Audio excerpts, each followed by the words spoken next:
paz do Senhor esteja sobre a sua vida. Pode se sentar no seu lugar. Nessa manhã, a minha oração que eu tenho pedido ao Espírito Santo é que Ele me dê graça que eu consiga concatenar as ideias, porque aqui está fervilhando de tanta coisa. E eu espero que o Senhor me dê graça de eu conseguir compartilhar o que eu quero compartilhar de uma forma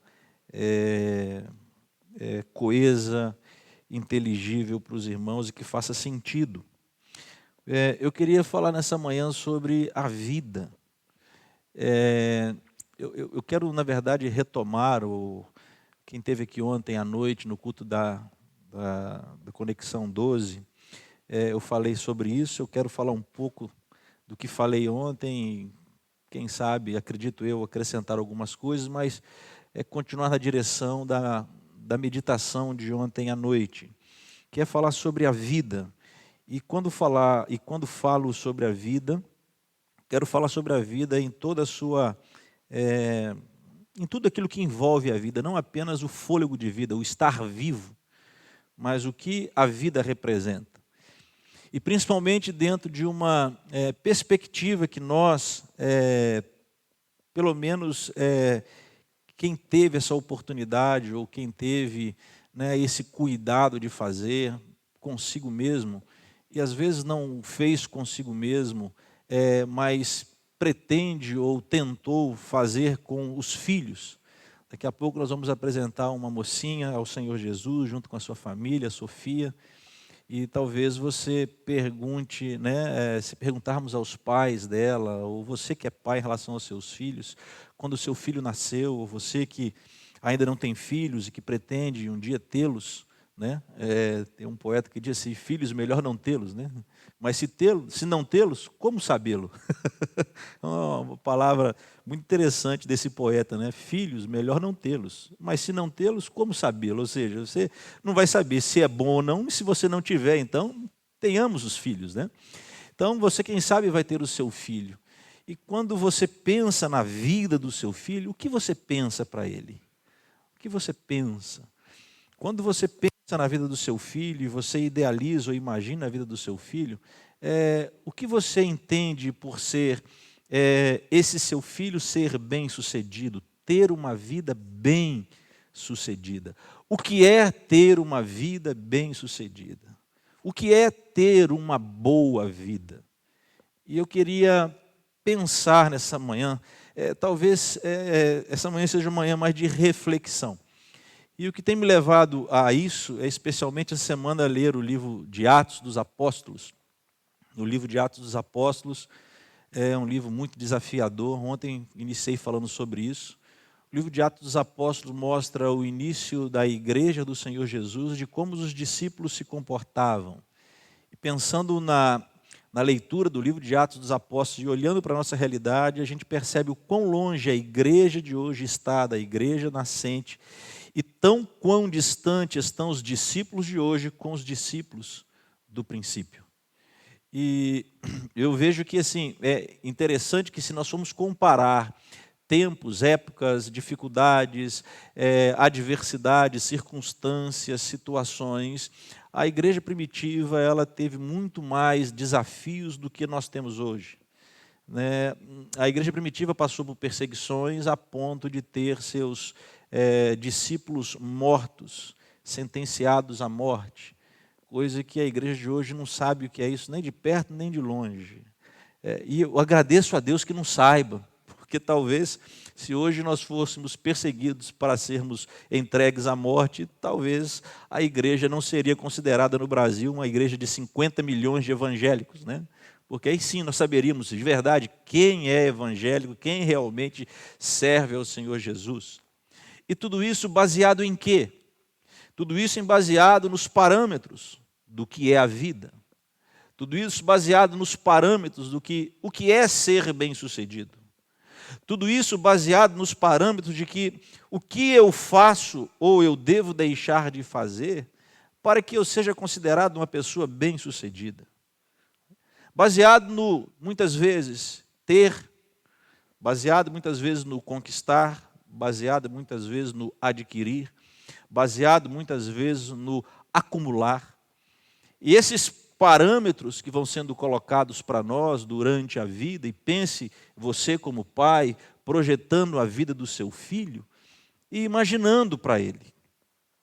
Penso eu aqui, falo eu aqui de uma experiência quando a minha filha nasceu, imaginando para a vida dela. Eu falei, Senhor, eu quero que a minha filha se estude, que ela tenha, né, uma formação numa faculdade, que ela tenha um bom emprego, que ela tenha um bom casamento. Eu sempre orei e falei assim, Deus, eu não peço um homem rico, não peço um homem... Eu quero que o Senhor dê a ela um homem, porque está difícil encontrar homem nos nossos dias. E quando eu falo homem, estou falando em termos de caráter, sabe? Uma pessoa que tem palavra, que honra a palavra. É nesse sentido, homem, né? Se ele for rico, que bom. Se não for também, não tem... Ele tem que ser homem. Homem, eu quero um homem para minha filha, não quero um moleque, que está cheio de moleque por aí. Cheio de moleque. Há pouco tempo mesmo eu fiquei sabendo de uma pessoa que casou, 3 dias depois, o rapaz que casou com a moça vazou. Olha para você ver, isso é uma molecagem, isso não tem nem adjetivo para isso. Eu falei, ainda bem que não era eu, porque se fosse eu ia atrás desse moleque até o último canto desse mundo.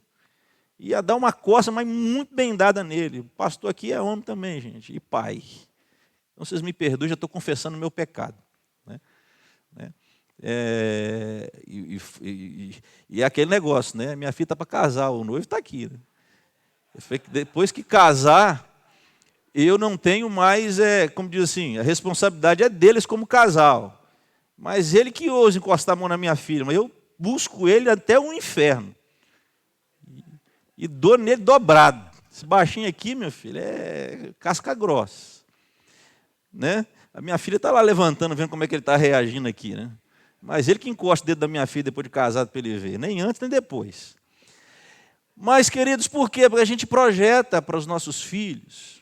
A gente sonha esse tipo de situação. E quando você, de repente, encontra alguém que conquistou, tem a sua casa própria, quem sabe isso é um dos desejos também do coração das pessoas, né? De ter a sua casa, o seu lugar, né? De ter a sua profissão, de ter uma faculdade concluída, de ter pelo menos o mínimo para sobreviver e viver dignamente, de estar uma pessoa bem-sucedida. Mas só que não. Porque quando nós pensamos nas Sagradas Escrituras, você vai ver que muitos desses conceitos que para nós é ser bem-sucedido, podem não valer absolutamente de nada ou quase nada. Então, o que é a vida? O que é a vida? A vida é a soma de todas essas coisas que nós conquistamos, que nós fazemos, as experiências que nós adquirimos, e que elas valem enquanto nós estivermos neste lugar apenas? Não, também tem que frutificar para a eternidade. E aí eu queria que nós pensássemos biblicamente, como a Bíblia fala, como a palavra do Senhor fala sobre o que é ser bem-sucedido. E interessante que, para mim, uma das coisas mais importantes depois de Deus, e aí falo como homem, e vou parafrasear o apóstolo Paulo, falo como homem, é a saúde.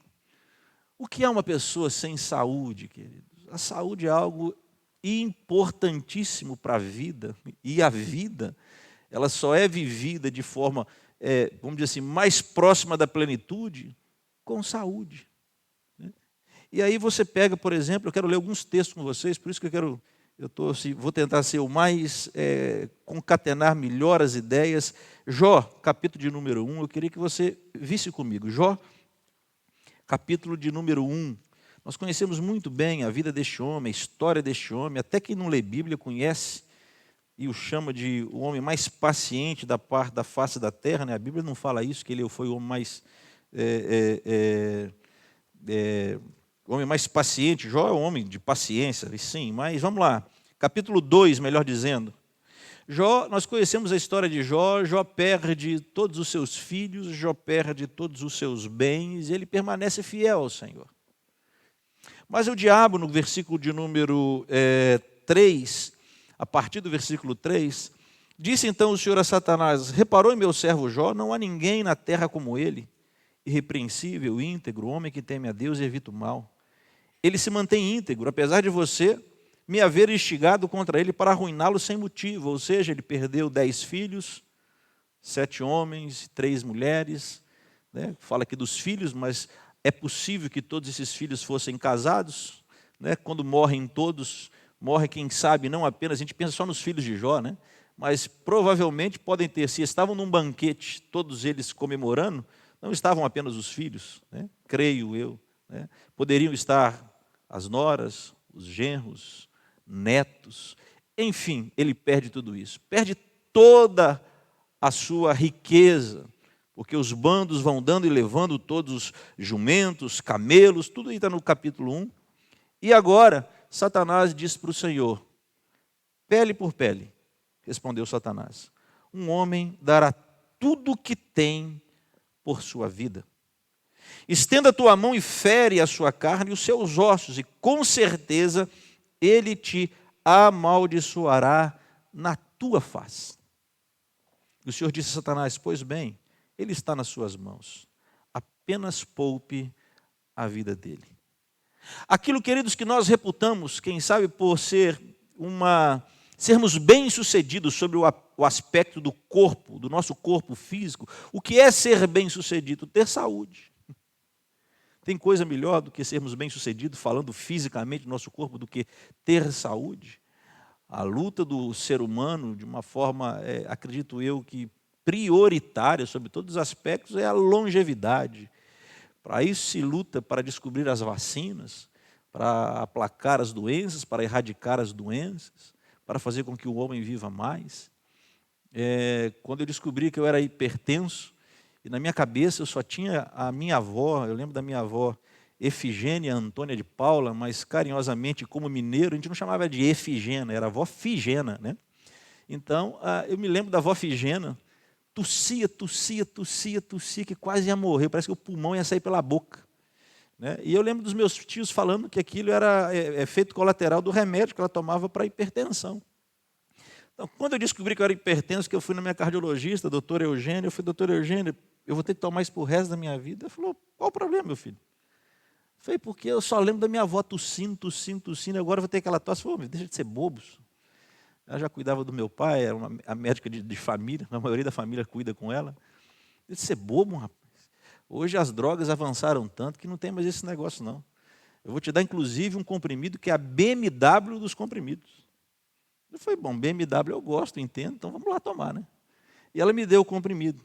Eu lembro que eu comecei a tomar esse remédio, viajei para Manaus, uma viagem, e quando eu cheguei em Manaus eu comecei a tossir. Eu falei, meu Deus do céu, será que eu peguei alguma gripe, algum resfriado, alguma coisa, mas sabia tossir, gente. Aí eu falei, bom, só pode ser o remédio.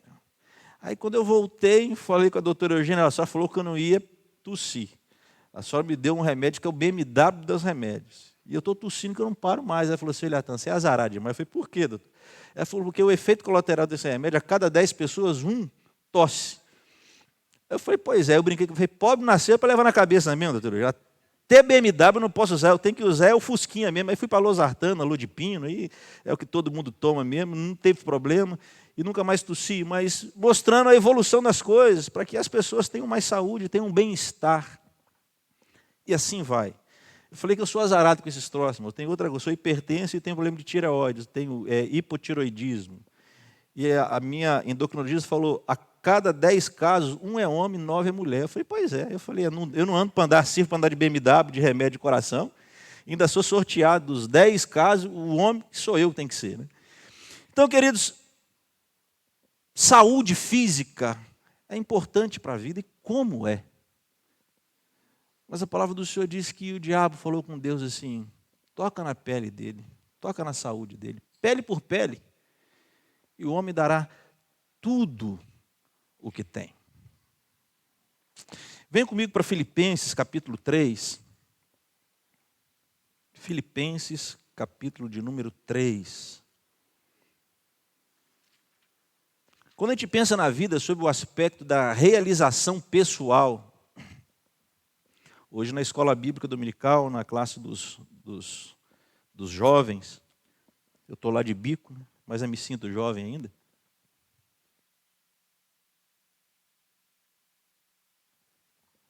O pastor Wesley dei um para casa dizendo para o pessoal trazer assim, hoje, sobre o que eles gostariam de, quais são os planos pessoais, espirituais e profissionais para este ano ainda. E aqueles que fizeram para casa compartilharam dos seus planos, né, para esse ano ainda.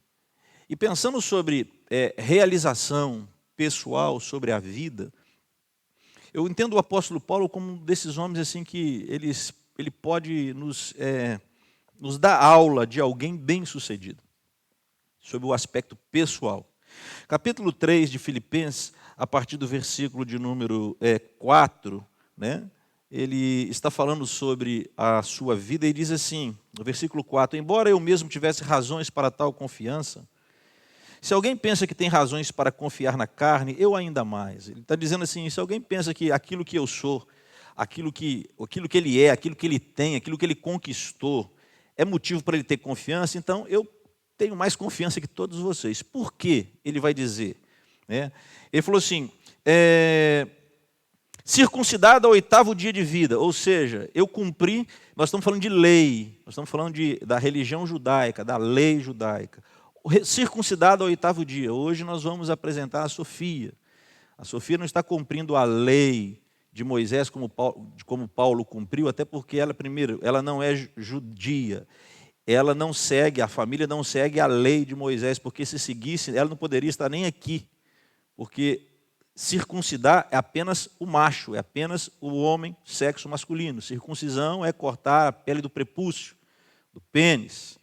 Então, não poderia acontecer isso. Mas Paulo, como um bom judeu, como Jesus, que é o texto que nós vamos ler na hora de apresentar a Sofia, Lucas capítulo 4, Jesus foi levado ao templo para ser apresentado ao sacerdote. Então, nós cumprimos o ritual não da circuncisão, mas de apresentarmos a criança ao Senhor e dizer, Senhor, ela é tua.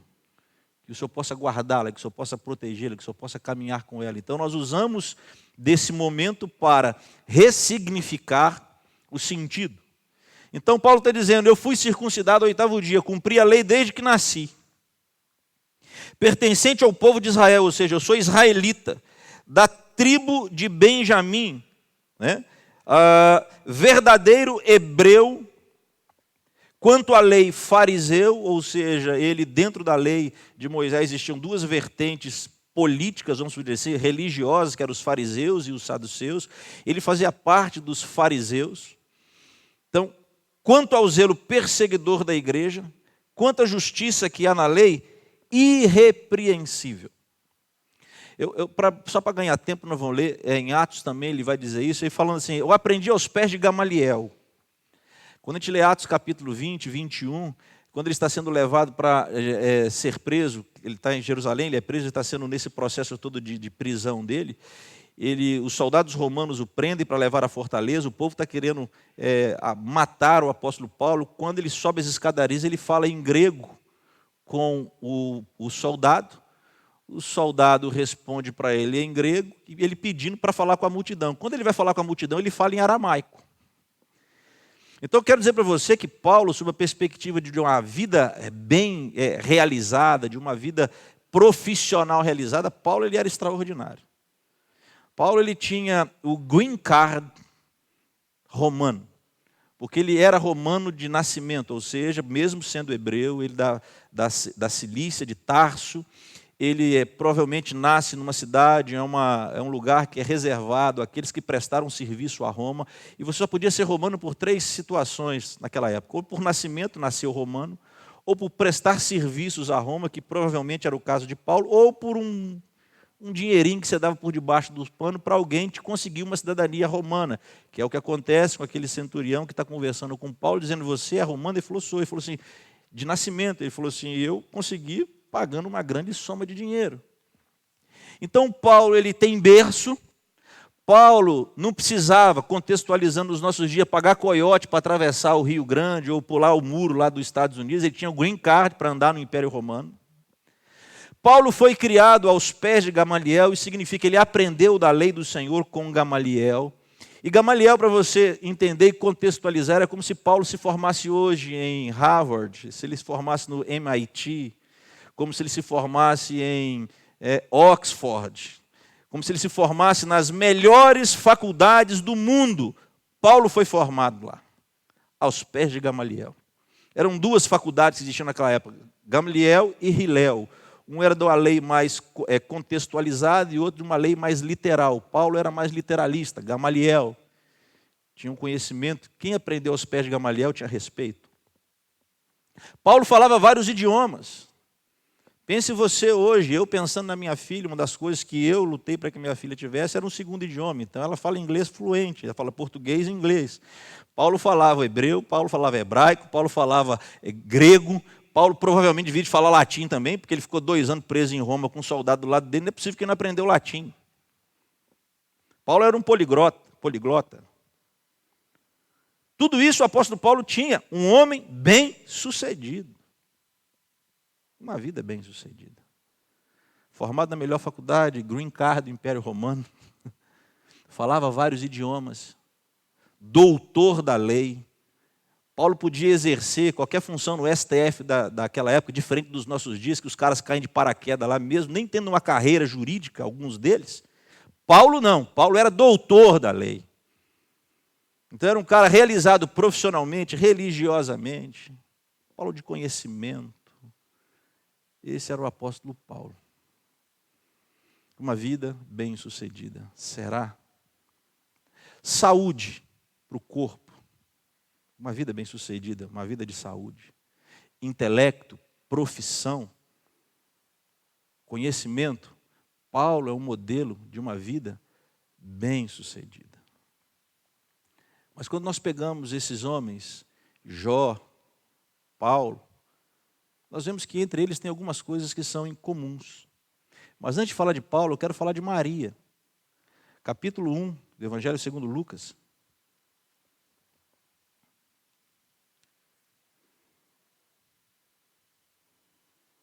Versículo 26. E apesar de que nos nossos dias isso hoje não tenha mais o glamour que tinha, quem sabe, até uns 30, 40 anos atrás, e muito mais ainda na época de Maria, para uma mulher ser bem-sucedida, uma vida de realização, era um bom casamento. E Maria, diz a palavra do Senhor no versículo 26, que no 6º mês Deus enviou o anjo Gabriel a Nazaré, cidade da Galileia, a uma virgem prometida em casamento a um certo homem chamado José, descendente de Davi. O nome da virgem era Maria. O anjo, aproximando-se dela, disse: alegre-se, agraciada, o Senhor está com você. Uma mulher que está prometida em casamento, vamos dizer assim, dentro do contexto hoje, ela estaria noiva, com tudo certinho para casar, com um homem descendente de Davi. Né? Isso era algo que, se for o anjo, amém. Se não for, vai de retro.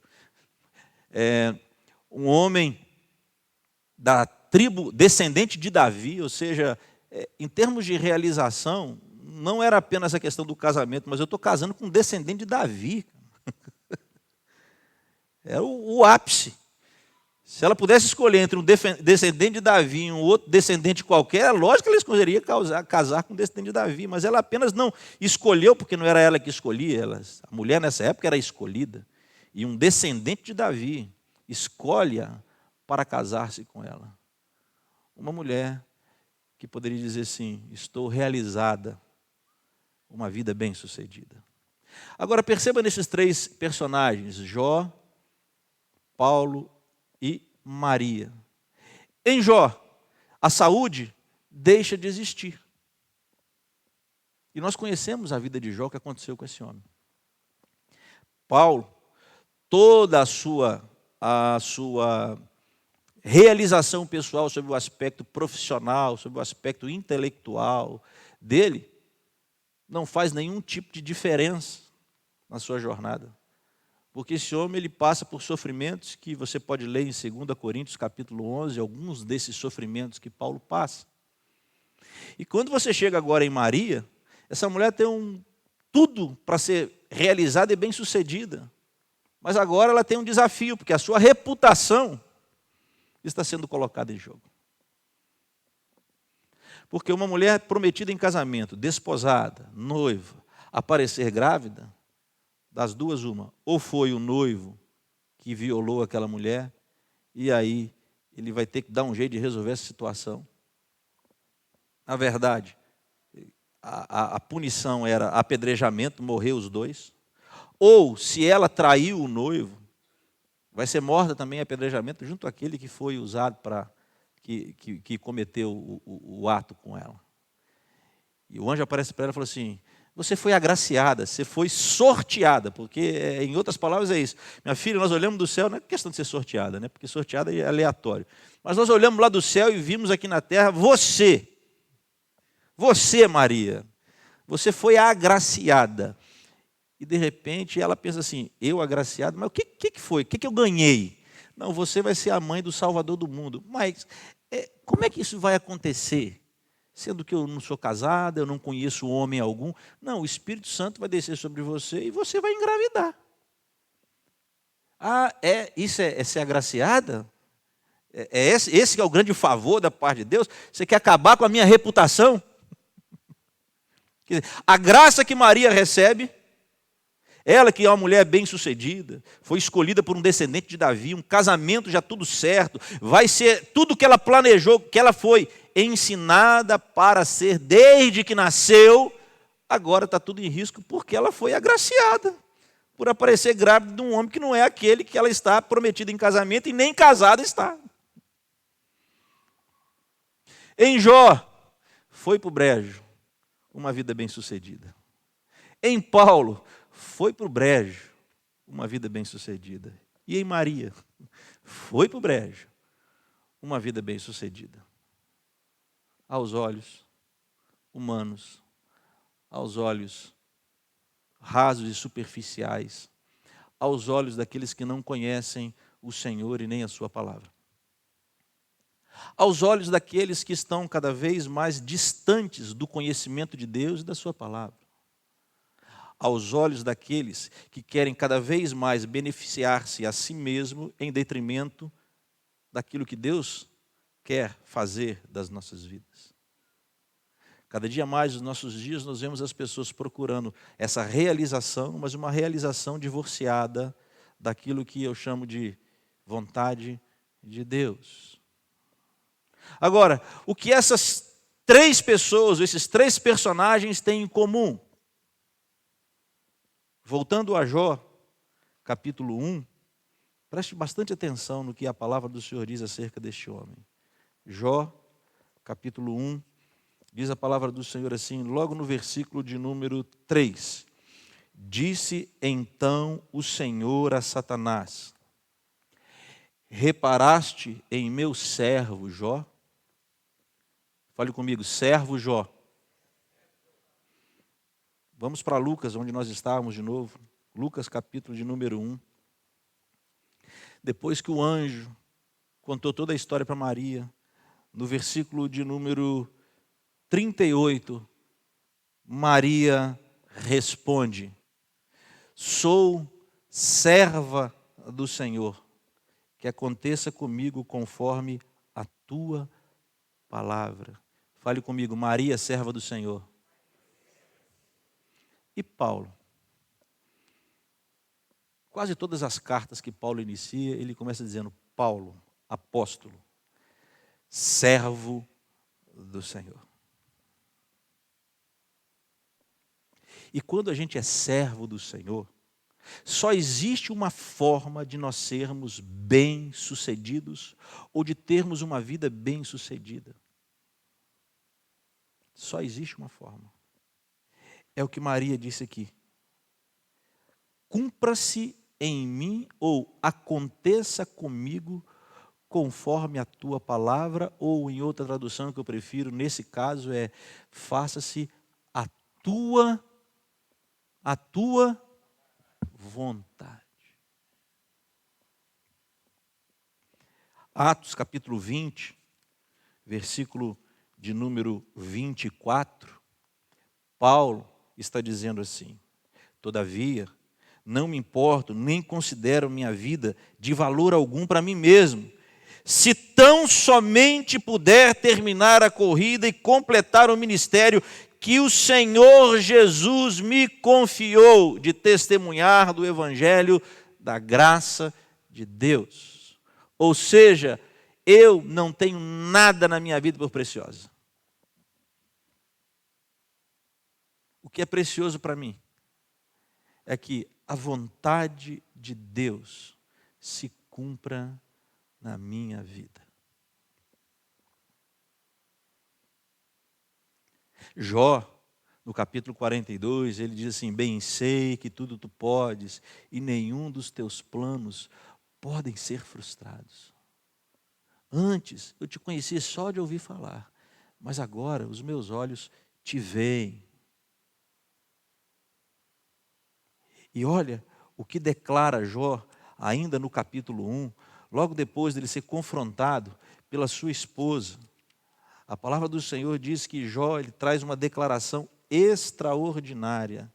Jó capítulo 1, depois que Satanás saiu, verso 7, da presença do Senhor, afligiu Jó com feridas terríveis, da sola dos pés ao alto da cabeça. Então Jó apanhou um caco de louça e com ele se raspava sentando entre as cinzas. Então sua mulher disse: você ainda mantém a sua integridade? Amaldiçoe Deus e morra. Ele responde: você fala como uma insensata. Aceitaremos o bem dado por Deus e não o mal, ou seja, quando Deus coloca dinheiro no meu bolso, eu dou glória a Deus e aleluia. Quando Deus me dá saúde, eu dou glória a Deus e aleluia. Quando Deus me dá um carro zero, eu dou glória a Deus e aleluia. Agora, quando Deus tira tudo que Ele me deu, eu vou fazer o quê? Eu vou amaldiçoar meu Deus? Ele respondeu: você fala como uma insensata. Aceitaremos o bem dado por Deus e não o mal? Em tudo isso, Jó não pecou com os seus lábios, porque ele era servo e entendeu que uma vida bem-sucedida, apesar de não ter saúde, de ter perdido a sua saúde, é que se cumprisse nele a vontade de Deus. E para a gente não terminar sem falar de Jesus, eu não vou ler todos os textos, mas a palavra do Senhor diz que em Filipenses, no capítulo 2, ele sendo Deus.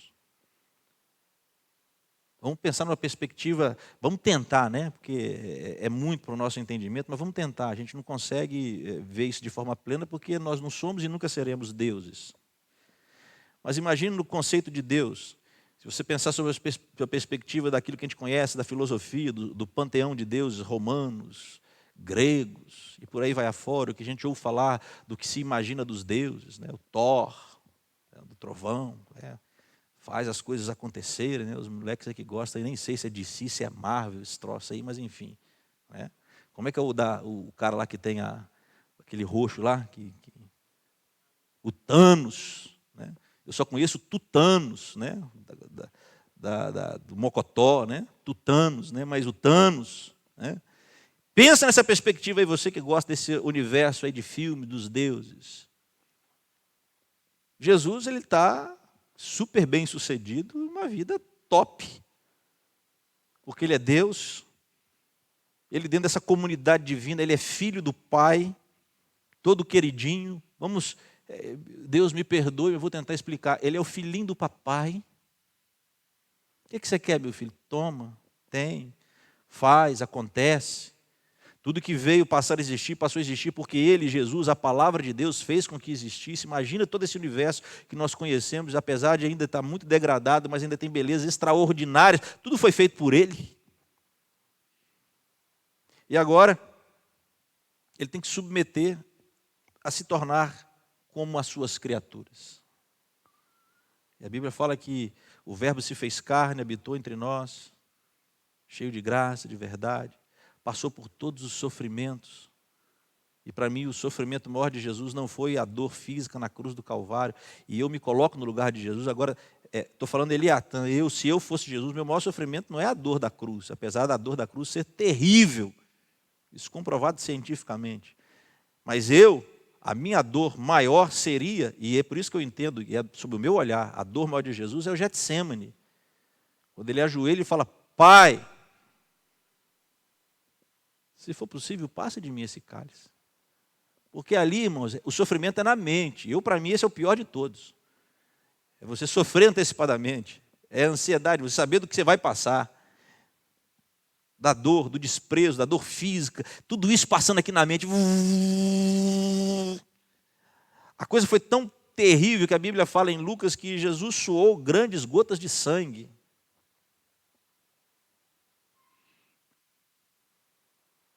Mas o que assemelhava Jesus a Jó? O que assemelhava Jesus a Maria? O que assemelhava Jesus a Paulo? Ou melhor, o que assemelhava Jó, Paulo, Maria a Jesus? Isaías, capítulo de número 53.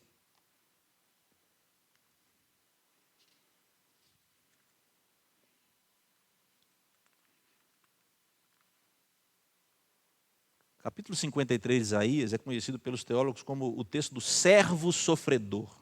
Eu não vou ler todo o capítulo 53, mas quero ler com vocês apenas o versículo 11, que diz assim: depois do sofrimento da sua alma, ele verá a luz e ficará satisfeito. Pelo seu conhecimento, meu servo, fale comigo, meu servo justo justificará muitos e levará a iniquidade a deles.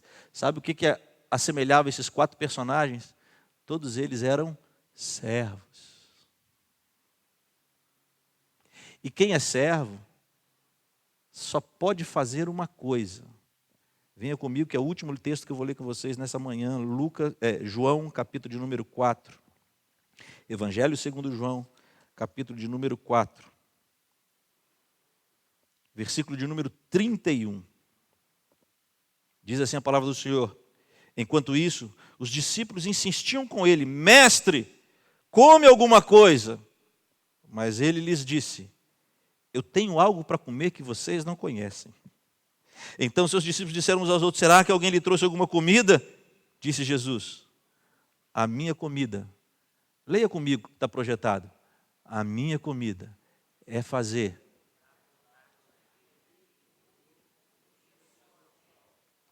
a minha vontade. A minha comida é fazer a vontade daquele que me enviou e concluir a sua obra. Sabe o que é uma vida bem-sucedida, queridos? Sabe o que é uma vida de sucesso? Primeiro, é se achar servo de Deus. E em segundo lugar, fazer a vontade de Deus. Isso é uma vida bem-sucedida.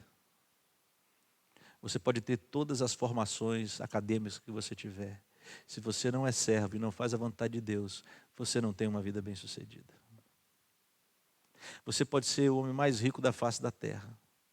Mas se você não for servo de Deus e não fazer a vontade de Deus, você não vai ter uma vida bem-sucedida. Sabe por quê?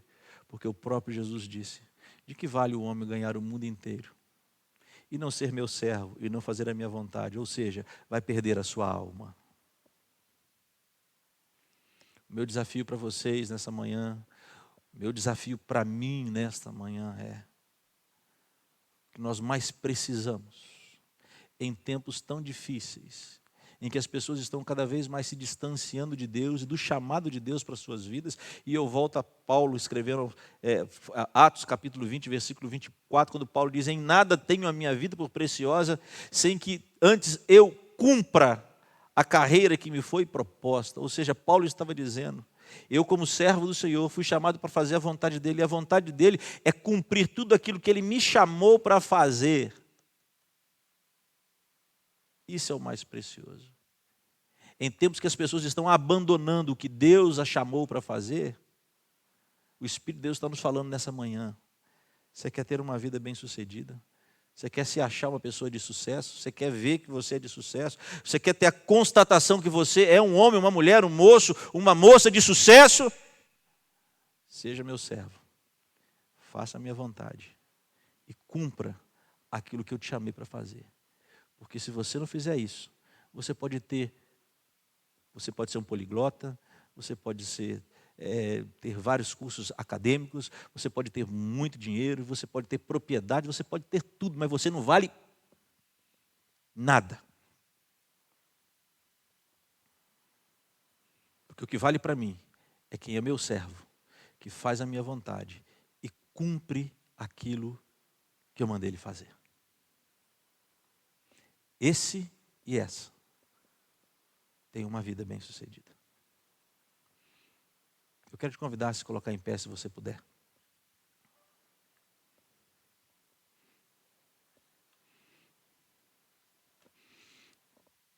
Tem uma música, quando eu usava calça curta, a gente cantava assim: Cristo é tudo para mim, Cristo é tudo para mim. Ele é o tesouro que eu tenho, guardado em meu peito, Ele é tudo para mim. Ele é o tesouro que eu tenho, guardado em meu peito, Ele é tudo para mim. Não é o dinheiro que eu tenho no banco que é tudo para mim, apesar de que hoje ele é tudo para muita gente. Não é a faculdade ou as faculdades que eu cursei que é ou que são tudo para mim, apesar de que para muita gente dentro das igrejas é tudo para ele. Não é o emprego que ele alcançou dos sonhos que é tudo para ele, apesar de que para muita gente se torna tudo para ele. Não é o casamento dos sonhos como o de Maria que é tudo para ele, apesar de que para muitas pessoas é tudo. Não é falar 2, 3, 4 línguas, enquanto o apóstolo Paulo disse: ainda que eu fale a língua dos homens e dos anjos, se eu não tiver amor, não vale porcaria nenhuma.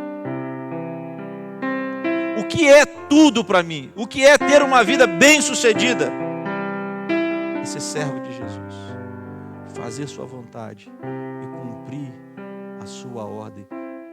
Isso é vida bem-sucedida. Cristo é tudo para mim. Cristo é tudo para mim. Ele é o tesouro que eu tenho, guardado em meu peito. Ele é tudo para mim. Ele é o tesouro que eu tenho, guardado em meu peito. Ele é tudo para mim. Sobe um tom, por favor.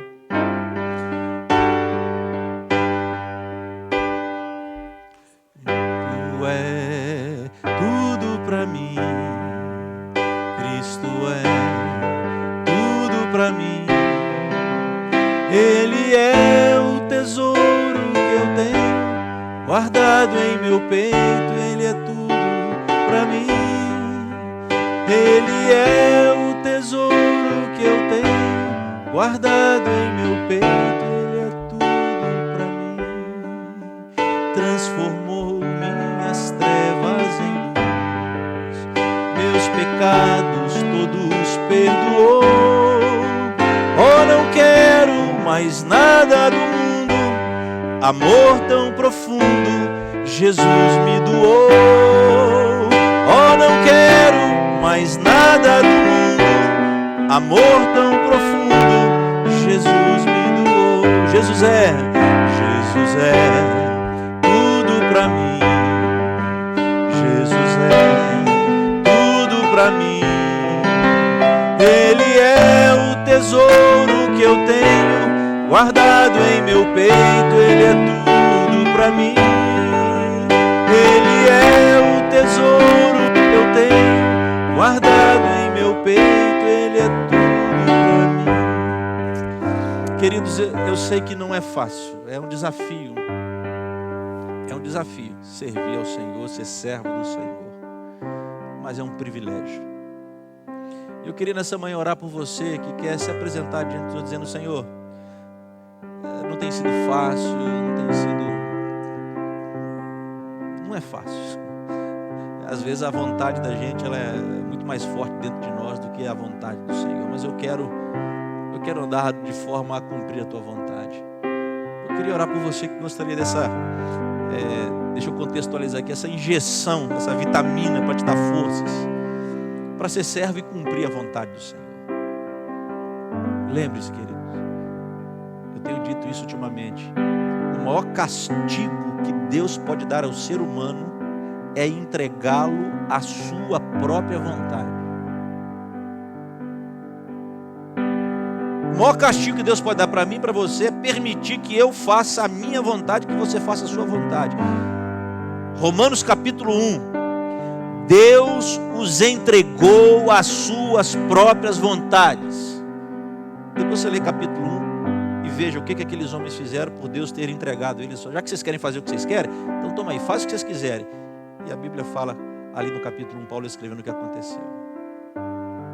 Então a maior bênção que eu e você podemos ter é dizer: Senhor, eu quero fazer a tua vontade.